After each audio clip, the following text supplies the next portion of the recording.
നമസ്കാരം.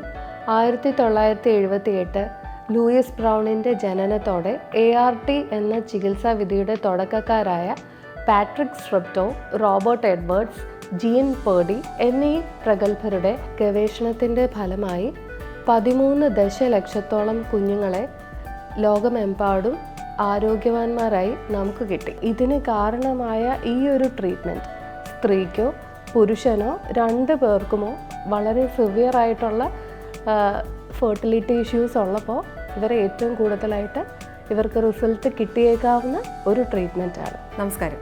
ഇന്ന് ലോക IVF ദിനം. ലോകമെമ്പാടുമുള്ള ലക്ഷക്കണക്കിന് ദമ്പതികളുടെ ജീവിതത്തിൽ പ്രതീക്ഷയുടെ പുതിയ ദിവസം കൊണ്ടുവന്ന ഒരു ദിവസത്തിൻ്റെ ഒരു ഓർമ്മപ്പെടുത്തൽ കൂടിയാണിന്ന്. കുഞ്ഞുങ്ങൾ ഉണ്ടാകുന്നത് എല്ലാവർക്കും അത്ര എളുപ്പത്തിൽ സാക്ഷാത്കരിക്കണമെന്നില്ല. എന്നാൽ അവിടെ ആ ഒരു പ്രതീക്ഷ അവസാനിക്കുന്നില്ല.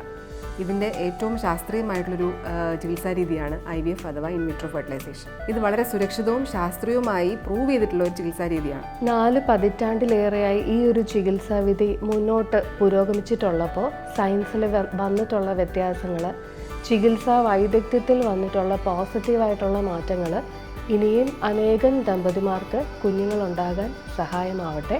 നമസ്കാരം. IVFനായിട്ട് വരുന്ന ദമ്പതികളെ നമ്മൾ ആദ്യം തന്നെ ഇവാലുവേറ്റ് ചെയ്യും. അവരുടെ ടെസ്റ്റുകൾ ചെയ്യും. രണ്ടുപേരെയും ഇവാലുവേറ്റ് ചെയ്യും. പരിശോധിച്ച് നോക്കിയ ശേഷം അവർക്ക് IVF തന്നെ വേണ്ടതാണോ അതോ സിമ്പിളായിട്ടുള്ള ട്രീറ്റ്മെൻറ്റ്സ്, മരുന്ന്, IUI പോലത്തെ ട്രീറ്റ്മെൻറ്റ്സ് മതിയോ എന്നുള്ളത് നോക്കാം.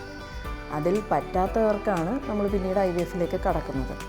IVF എന്ന് പറയുമ്പോൾ ചിലവർക്ക് ഹോസ്പിറ്റലിൽ കൂടുതൽ ദിവസം റെസ്റ്റ് എടുക്കേണ്ടി വരും, കൂടുതൽ ദിവസത്തെ അഡ്മിഷൻ വേണ്ടി വരും, അതൊരു വലിയ ഓപ്പറേഷനാണ് എന്നൊക്കെയുള്ളൊരു തെറ്റിദ്ധാരണയുണ്ട്. എന്നാൽ അങ്ങനെ ഒരു പേടി വേണ്ട. നമ്മൾ OP ബേസിസിൽ തന്നെ മരുന്നുകൾ വന്ന് എടുക്കുകയും പിന്നെ തുടർന്ന് ജോലിക്ക് പോവുകയോ യാത്ര ചെയ്യുകയോ എന്താണോ സാധാരണ ചെയ്യുന്ന കാര്യങ്ങൾ അതൊക്കെ തുടരാനും പറ്റും. അല്ലാതെ അതിൻ്റെ പേരിൽ റെസ്റ്റും കാര്യങ്ങളൊന്നുമില്ല. ഇതിന് ശേഷം അതിൻ്റെ തുടർന്നുള്ള ചികിത്സയുണ്ട്. അതിനും ഇതേപോലെ ഒരു ദിവസത്തെ അഡ്മിഷൻ വേണ്ടി വരും. രാവിലെ വരികയും വൈകിട്ടാകുമ്പോൾ പോവുകയും ചെയ്യാം. മരുന്നുകൾ കൃത്യമായി സമയത്തിന് എടുക്കണം എന്നുള്ളതേ ഉള്ളൂ. കുഞ്ഞുങ്ങളില്ലാത്ത എല്ലാ ദമ്പതികൾക്കും IVF ചികിത്സയുടെ ആവശ്യം വരാറില്ല. വളരെ ലളിതമായിട്ടുള്ള ചികിത്സാ രീതികൾ കൊണ്ട് തന്നെ പലർക്കും ഗർഭധാരണം സാധ്യമാവാറുണ്ട്.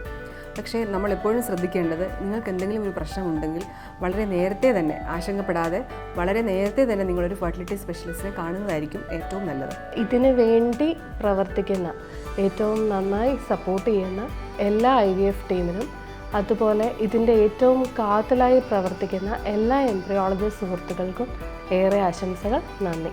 ഈ ലോക IVF ദിനത്തിൽ കുഞ്ഞുങ്ങൾക്ക് വേണ്ടി കാത്തിരിക്കുന്ന എല്ലാ ദമ്പതികൾക്കും എൻ്റെ ഹൃദയം നിറഞ്ഞ ആശംസകളും പ്രാർത്ഥനകളും. ഈ IVF ഡേയിൽ ഞാൻ എല്ലാവർക്കും എൻ്റെ ആശംസ അറിയിക്കുന്നു.